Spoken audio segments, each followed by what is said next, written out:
दोस्तों नमस्कार। दोस्तों स्वागत है हमारे विशेष कार्यक्रम में, जहां हम आपको लिए चलते हैं भारतीय इतिहास के उन सुनहरे पन्नों की ओर जो वीरता, बलिदान और देशभक्ति की कहानियों से भरे हैं। आज हम बात करेंगे एक ऐसे सैन्य नायक की जिनका नाम भारतीय सेना के इतिहास में स्वर्णिम अक्षरों में लिखा गया। जी हां, हम बात कर रहे हैं मेजर शैतान सिंह भाटी की, जिन्होंने 1962 के भारत चीन युद्ध में रेजांगला की लड़ाई में अपनी अदम्य वीरता से इतिहास रच दिया था। उनकी यह कहानी न केवल 1962 की है, बल्कि भारत पाकिस्तान के बीच बने युद्ध के हालात में आज भी प्रासंगिक है। दोस्तों, हर महान कहानी की शुरुआत होती एक साधारण इंसान से, जो अपने कर्मों से असाधारण बन जाता है। मेजर शैतान सिंह का जन्म हुआ था 1 दिसंबर 1924 को राजस्थान के जोधपुर जिले के। उनके पिता लेफ्टिनेंट कर्नल हेम सिंह भाटी प्रथम विश्व युद्ध में ब्रिटिश भारतीय सेना का हिस्सा थे। कहते हैं साहस और देशभक्ति शैतान सिंह को विरासत में मिली थी। जोधपुर में अपनी शुरुआती पढ़ाई के दौरान शैतान सिंह एक मेधावी छात्र थे, लेकिन उनका असली प्यार था खेल और शारीरिक गतिविधियां। उनकी तेज दौड़, ऊंची छलांग और अनुशासित जीवन शैली ने उन्हें स्कूल में सबसे अलग बना दिया। 1943 में उन्होंने देहरादून के रॉयल इंडियन मिलिट्री कॉलेज में दाखिला लिया। दोस्तों, यहीं से शुरू हुई उनकी सैन्य यात्रा की नींव। द्वितीय विश्व युद्ध के दौरान जब भारत में ब्रिटिश शासन था, शैतान सिंह ने फैसला किया कि वो भारतीय सेना में शामिल होंगे। शैतान सिंह ने भारतीय सैन्य अकादमी देहरादून से प्रशिक्षण पूरा किया। उन्हें 13 कुमाऊं रेजिमेंट में कमीशन मिला, एक ऐसी रेजिमेंट जो अपनी वीरता और अनुशासन के लिए मशहूर थी। उनके रेजिमेंट में ज्यादातर अहोम और कुमाऊं क्षेत्र के सैनिक थे, और शैतान सिंह ने जल्द ही अपनी नेतृत्व क्षमता से सबका दिल जीत लिया। 1950 के दशक में उन्होंने पूर्वोत्तर भारत में उग्रवाद विरोधी अभियानों में हिस्सा लिया, जहां उनकी रणनीतिक सोच और सैनिकों के साथ गहरा जुड़ाव साफ दिखाई दिया।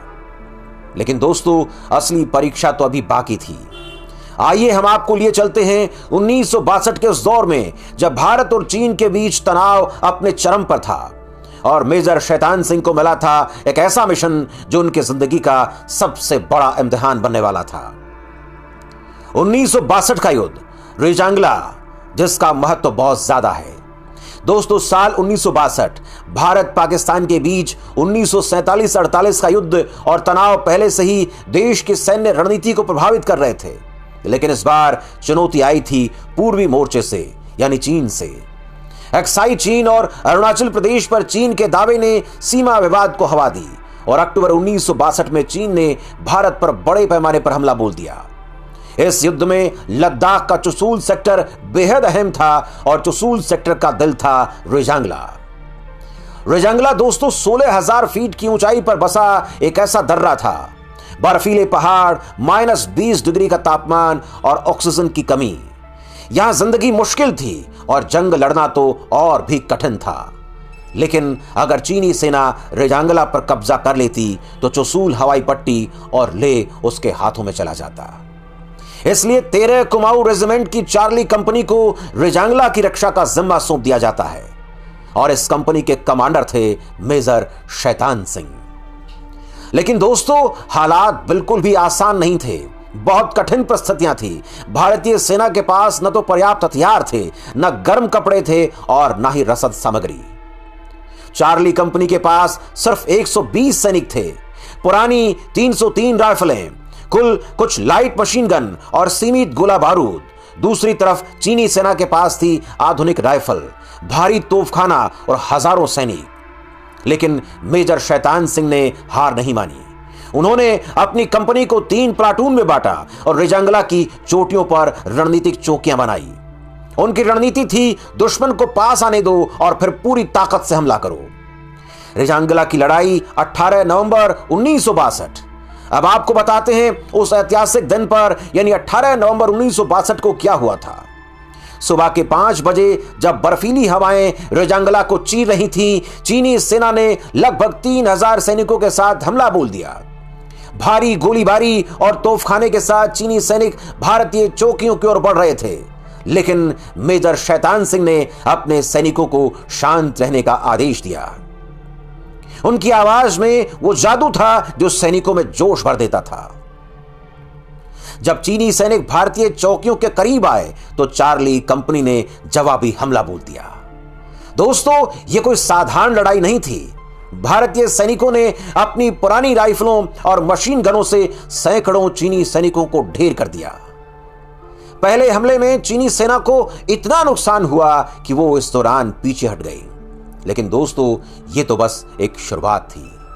कुछ घंटों बाद चीनी सेना ने और बड़े पैमाने पर हमला कर दिया। इस बार उनके पास और सैनिक थे और भारी मात्रा में हथियार थे। मेजर शैतान सिंह ने देखा कि उनकी कंपनी के कई सैनिक घायल हो चुके थे। गोला बारूद तेजी से लगातार खत्म होता जा रहा था, लेकिन मेजर शैतान सिंह ने हार नहीं मानी। वो खुद एक चौकी से दूसरी चौकी तक दौड़ते रहे, सैनिकों का हौसला बढ़ाते रहे। उनकी आवाज गूंज रही थी, अंतिम गोली तक लड़ो, अंतिम सांस तक डटे रहो। दोस्तों, अब कहानी उस मोड़ पर आती है जहां मेजर शैतान सिंह की असली वीरता सामने आई। लड़ाई के दौरान उनके शरीर में कई गोलियां लगी, खून बह रहा था, लेकिन उनका हौसला कम नहीं हो रहा था। वो अपनी राइफल थामे अपनी कंपनी का नेतृत्व कर रहे थे। जब गोला बारूद खत्म हुआ तो उनके सैनिकों ने संगीनों से हमला कर दिया। चार्ली कंपनी के हर सैनिक ने मेजर शैतान सिंह की प्रेरणा से असंभव को संभव कर दिखाया। लड़ाई के अंत तक चार्ली कंपनी के 120 में से 114 सैनिक शहीद हो चुके थे। लेकिन दोस्तों, उन्होंने चीनी सेना को ऐसा नुकसान पहुंचाया जिसे वो कभी नहीं भूल पाई। अनुमान है कि 1000 से ज्यादा चीनी सैनिक मारे गए थे। कुछ तो ये भी कहते हैं कि 3000 से ज्यादा चीनी सैनिक मारे गए और मेजर शैतान सिंह वो भी अपनी चोटों के कारण शहीद हो गए। लेकिन अपनी अंतिम सांस तक उन्होंने रेजांगला की रक्षा की। लड़ाई का परिणाम यह हुआ कि एक ऐतिहासिक बलिदान। दोस्तों, रेजांगला की लड़ाई खत्म हुई, लेकिन इसकी गूंज आज भी सुनाई देती है। जब भारतीय सेना ने लड़ाई के बाद रेजांगला का दौरा किया तो एक ऐसा दृश्य देखा जिसने हर किसी की आंखें नम कर दी। मेजर शैतान सिंह का शव एक चट्टान के पास मिला। उनकी राइफल अभी भी उनके हाथ में थी। उनके आसपास उनके सैनिकों के शव थे, कई संगीनों से हमला करने की मुद्रा में। यह दृश्य भारतीय सेना के बलिदान और साहस का प्रतीक बन गया। रेजांगला की लड़ाई ने चीनी सेना को चुसूल और लेह तक पहुंचने से रोक दिया था। हालांकि भारत 1962 का युद्ध हार गया, लेकिन चार्ली कंपनी की वीरता ने यह दुनिया को दिखाया कि भारतीय सैनिक कितने निडर हैं। दोस्तों, यह कहानी सिर्फ हार जीत की कहानी नहीं है, बल्कि उस जज्बे की कहानी है जो यह बताता है कि देश से बड़ा कुछ नहीं है। दोस्तों, जब इस पूरे घटनाक्रम के बाद, युद्ध की समाप्ति के बाद, मेजर शैतान सिंह की बहादुरी के किस्से हर किसी की जुबान पर थे। उनकी इस असाधारण वीरता के लिए उन्हें भारत के सर्वोच्च सैन्य सम्मान परमवीर चक्र से सम्मानित किया गया। यह सम्मान उन्हें मरणोपरांत दिया गया। उनकी कंपनी के अन्य सैनिकों को वीर चक्र दिए गए, सेना मेडल जैसे पुरस्कार मिले। दोस्तों, रेजांगला की लड़ाई आज भारतीय सेना के प्रशिक्षण का हिस्सा है। हर युवा सैनिक को मेजर शैतान सिंह की कहानी सुनाई जाती है ताकि वो समझ सके कि सच्चा सैनिक वही है जो अंत तक हार नहीं मानता है, आखिर तक लड़ता है। रेजांगला में एक युद्ध स्मारक बनाया गया है जहां हर साल 18 नवंबर को श्रद्धांजलि दी जाती है। जोधपुर में उनके पैतृक गांव में भी एक स्मारक है। दोस्तों, यह कहानी सिर्फ एक सैनिक की नहीं, बल्कि एक पूरी पीढ़ी की प्रेरणा की कहानी है। भारत पाकिस्तान युद्धों पर इस कहानी का असर पड़ता रहा। अब आप सोच रहे होंगे कि मेजर शैतान सिंह की इस कहानी का भारत पाकिस्तान के युद्धों से क्या संबंध है। दोस्तों, उनकी वीरता सिर्फ 1962 तक सीमित नहीं थी।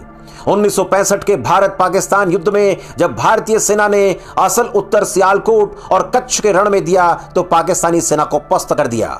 तब रेजांगला की कहानी सैनिकों के लिए प्रेरणा बनी थी। लद्दाख और जम्मू कश्मीर की बात करें, जब 1965 में भी लड़ाइयां हुई, मेजर शैतान सिंह की वीरता ने सैनिकों को कठिन परिस्थितियों में डटकर मुकाबला करने का हौसला दिया था। 1971 के युद्ध में जब भारत ने पूर्वी पाकिस्तान को मुक्त कराया और बांग्लादेश अलग देश के रूप में गठित हुआ, तब भी रेजांगला की कहानी सैनिकों के बीच चर्चित थी। और 1999 के करगिल युद्ध में जब हमारे सैनिकों ने बर्फीली चोटियों पर दुश्मन को खदेड़ा था, तब भी मेजर शैतान सिंह का नाम गूंज रहा था। उनकी कहानी हर उस सैनिक के लिए एक मशाल है जो देश की रक्षा के लिए सीमा पर खड़ा हुआ है, डटा हुआ है। और दोस्तों, आज 2025 की बात करें, जब भारत पाकिस्तान के बीच तनाव फिर से बढ़ रहा है, दोनों के बीच युद्ध जैसे हालात बन रहे हैं, पहलगाम आतंकी हमले और सिंधु जल समझौते को रद्द करने की घोषणा के बाद मेजर शैतान सिंह की कहानी और भी प्रासंगिक हो जाती है और भी प्रेरणादायक हो जाती है। उनका बलिदान हमें याद दिलाता है कि साहस और नेतृत्व से कोई भी चुनौती छोटी हो सकती है, उसका मुकाबला किया जा सकता है। एक अमर प्रेरणा। दोस्तों, मेजर शैतान सिंह की कहानी सिर्फ एक सैनिक की कहानी नहीं है, यह उस जज्बे की कहानी है जो जज्बा बताता है कि देश से बड़ा कुछ नहीं है। उनकी वीरता को कई किताबों में, वृत्त चित्रों में और फिल्मों में जगह दी गई है। 2019 में उनकी जन्म शताब्दी पर भारतीय सेना ने जोधपुर में एक विशेष समारोह भी आयोजित किया था। स्कूलों और कॉलेजों में उनकी कहानियां पढ़ाई जाती हैं ताकि युवा पीढ़ी को देशभक्ति का असली मतलब समझ में आए। उनके परिवार ने भी उनकी स्मृति को गर्व के साथ संजोया है। उनकी पत्नी ने उनके नाम पर कई सामाजिक कार्य शुरू किए। उनके भाई ने यह बताया कि शैतान सिंह हमेशा कहते थे, अगर जिंदगी देश के लिए नहीं तो फिर किसके लिए है। दोस्तों, यह सोच ही उन्हें एक साधारण इंसान से एक महान नायक बनाती है। रेजांगला का शेर। दोस्तों, मेजर शैतान सिंह, उनकी कहानी बहुत प्रेरणादायक है जो उन्हें रेजांगला का शेर बनाती है। 18 नवंबर 1962 को जब उन्होंने और उनकी चार्ली कंपनी ने 120 सैनिकों के साथ 3000 चीनी सैनिकों का मुकाबला किया, तब उन्होंने दिखाया था कि साहस का कोई मोल नहीं होता है। उनकी वीरता ने न केवल रेजांगला को बचाया बल्कि भारतीय सेना के हर सैनिक के दिल में एक ज्वाला जलाई, एक आग जलाई। आज जब भारत और पाकिस्तान के बीच युद्ध के हालात बने हैं, मेजर शैतान सिंह की कहानी हमें यह याद दिलाती है कि सच्चा सैनिक वही है जो अपनी अंतिम सांस तक देश के लिए लड़ता है। उनकी अमर गाथा हमारे सैनिकों के लिए एक प्रेरणा है और हम सभी के लिए एक सबक है कि देशभक्ति सिर्फ शब्दों में नहीं बल्कि कर्मों में दिखनी चाहिए।